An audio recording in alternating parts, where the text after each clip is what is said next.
The last piece I want to touch on is whose space is it? We talked briefly about how important territory is, but the question is often, well, whose territory are we talking about and where are we speaking? To illustrate what I mean by this, there was a time way back when I was out at a club with my friend. It's got to be almost 10 years at this point.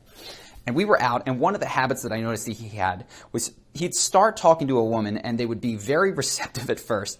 And then at some point, he would get too close, and they'd back up 3 inches. And he'd get a little bit closer, and they'd back up 3. And before you know it, he was pinning them against the wall, not actually pinning them, but just with his presence, not meaning to, and they would excuse themselves and go, and it was gone. I had another friend who wasn't that invasive, but he was just 6'5".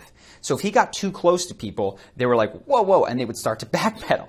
So what do you do about this? This is particularly an issue for people who are taller because it can feel like an invasion, but this is equally true for everybody. Generally speaking, you want to invite people in to your space, right? You want people in your home. That's the place of power. So what do? Well, one, we talked about this before. We got the stagger step.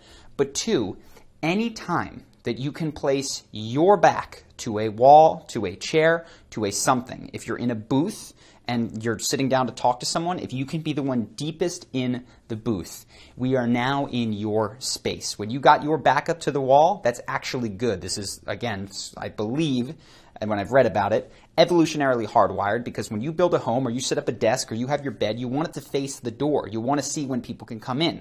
You also want the people who come in to easily be able to turn around and exit, whereas you would have to go past them. That makes it mentally your space. The nice thing about this is that when people come into your space, they are more likely to A, be kind to you, and B, feel like they can leave, which makes them not feel like they have to leave. On the other hand, when you're in their space and you're just a little bit too close, now they're like, okay, I got to get out of here. So my friend would come 3 inches closer and they'd book it. So actually one night I went up to him, I said, listen, man, you don't have to change anything, but just do me a favor. For this girl, please just sit down right here on the edge of this chair and don't move your butt up. I literally interrupted a conversation that I saw was going in this way. He said, okay.